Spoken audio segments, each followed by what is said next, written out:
Vamos lá, pessoal? Olha só, para a gente finalizar esse assunto de vetores, nós vamos falar agora do que, na minha opinião, é a coisa mais importante para o assunto de vetores: decomposição vetorial, tá? Pessoal, quando vocês começam a trabalhar com os vetores, uma coisa que o aluno logo percebe é que vetores que estão na horizontal ou vetores que estão na direção vertical são vetores que são tranquilos de se operar, né, de fazer operações, de mexer com eles. Agora, quando nós temos um vetor que está numa direção inclinada, mexer com esses vetores, ainda mais pela presença de ângulos, né, faz com que a nossa matemática aí não fique um tanto quanto agradável, né? O aluno tem uma certa dificuldade para mexer com isso. Então agora nós vamos aprender a fazer o seguinte: eu costumo de falar que a decomposição vetorial é endireitar o vetor. Nós vamos fazer esse vetor voltar à direção horizontal e vertical, tá certo? Então, tem um exemplo aqui. Vamos supor que eu peguei o meu vetor A, que é esse vetor em azul aqui que vocês estão vendo, e esse vetor ele está inclinado em relação à horizontal, que é o meu eixo X, um determinado ângulo. E eu vou fazer a decomposição. Eu vou achar o que eu chamo de componentes desse vetor, tá certo? Então, olha só, vocês vão perceber que o desenho ele vai se parecer muito, né, com o desenho da regra do paralelogramo. Aliás, vai se parecer muito não, você vai enxergar a regra do paralelogramo aqui. É como se a gente fosse fazer a regra do paralelogramo de trás para frente, tá? Então, ó, eu tenho aqui esse vetor e agora o que eu vou fazer? Eu vou pontilhar da pontinha do vetor A até o eixo X, olha só, e vou pontilhar da pontinha do vetor A até o eixo Y. Beleza? E agora eu vou achar as minhas componentes. Gente, sempre que você decompõe um vetor, você encontra duas componentes. Obrigatoriamente uma delas vai ser horizontal e a outra vai ser vertical, né? Seguindo esse modelo que nós estamos fazendo. Então, olha só, esses dois vetores, essas duas componentes que nós vamos achar, a gente vai chamar uma delas de AX, é a componente do vetor A no eixo X, e o outro é o AY, que é a componente do vetor A no eixo Y. Claro que você deve estar se perguntando: Mateus, a x e a y são vetores? Sim, são vetores. Cadê esses vetores? Vou desenhá-los agora, tá? Então, cadê o ax? O ax está aqui, ó. Ele começa junto com o A e a pontinha dele vai lá no pontilhado no eixo x. Está aqui, ó. Esse é o vetor ax. Mateus, cadê o AY?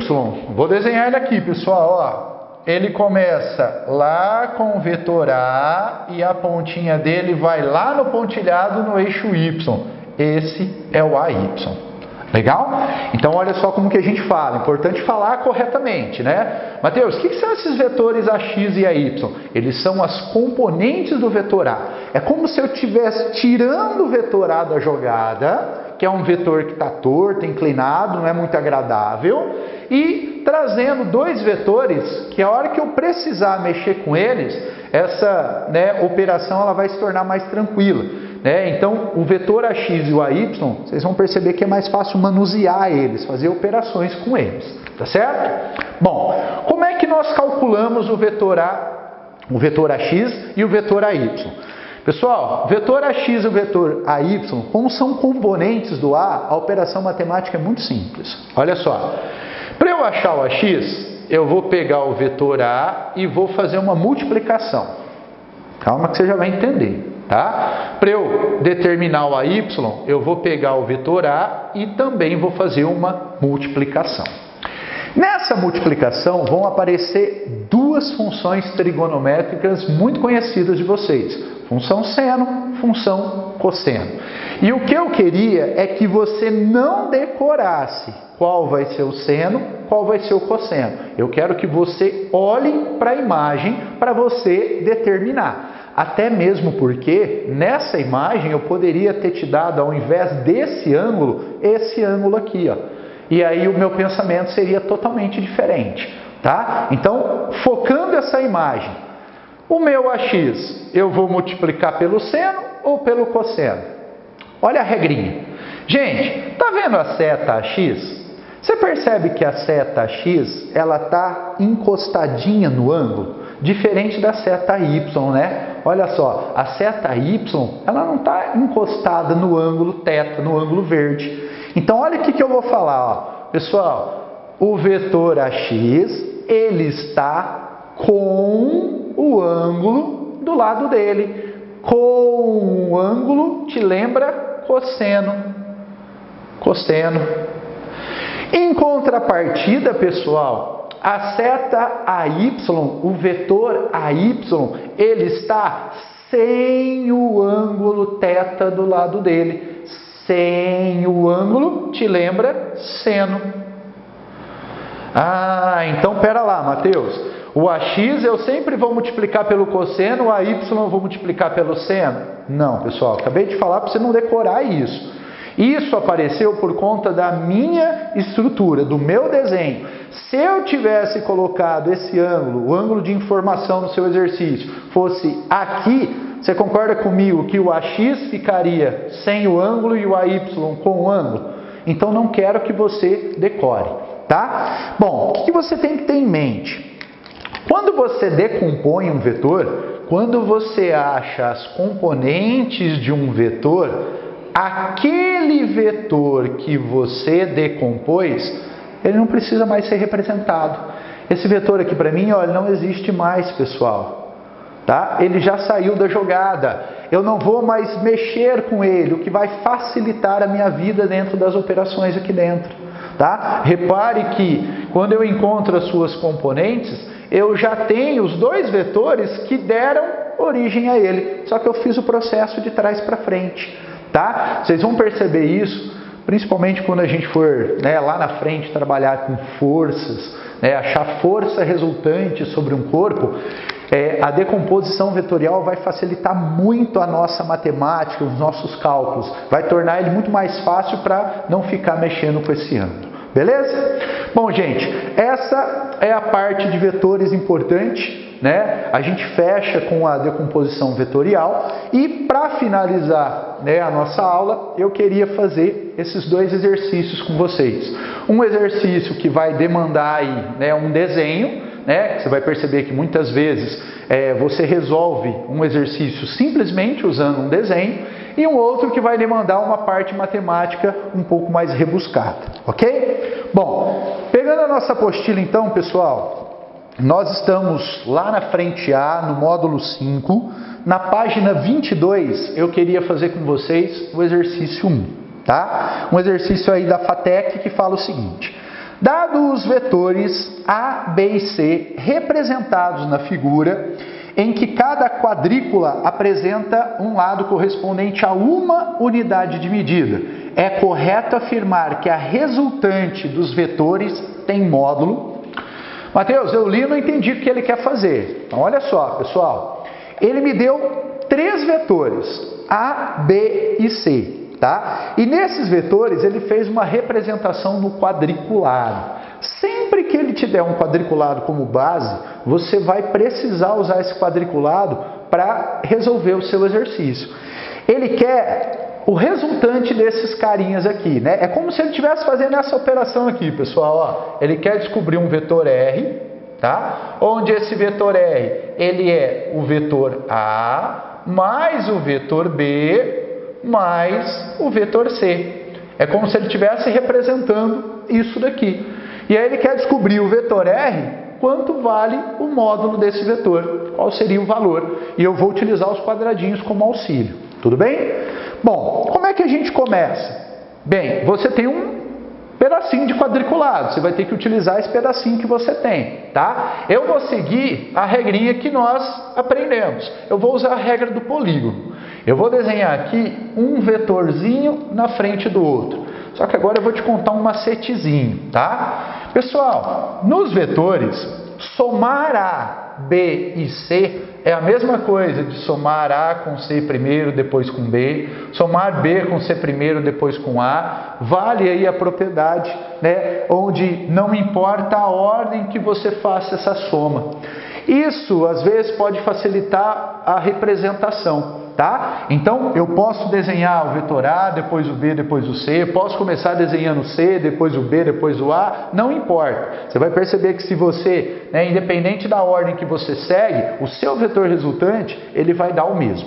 Legal? Gente, eu vou utilizar os quadrinhos que eu tenho aqui na lousa, mas vai seguir mais ou menos o padrão do quadriculado aí de vocês, tá? Então, ó, eu vou começar desenhando o vetor A aqui embaixo. Tá aqui o vetor A, ó. O vetor A aí para vocês, se vocês perceberem, ele está ocupando bonitinho aí 3 quadradinhos, tá? Na frente dele eu vou desenhar o vetor B. Meu vetor B está aqui, ó, pessoal.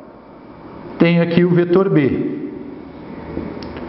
E na frente do B eu vou desenhar o C. O meu C está aqui, gente, ó. Ó o C aqui, tá? Agora eu vou desenhar o vetor R. Como que era o vetor R mesmo, gente? Ele sai lá da onde começou o primeiro e vai com a setinha onde terminou o último. Tá aqui, ó. Olha aqui o nosso vetor R, tá? Pessoal, se você fez o desenho correto, você pode perceber que o módulo, o tamanho do seu vetor R, corresponde exatamente ao tamanho de um quadradinho, tá? Então, olha só, se você olhar as alternativas, a alternativa correta, alternativa A. O módulo do vetor R é igual a um quadradinho, uma unidade. E isso nos levaria à alternativa A. Ok? Então, um exercício aí de desenho e ele vai te dar base para os próximos exercícios. Vamos fazer agora, na página 23, o exercício 5, tá?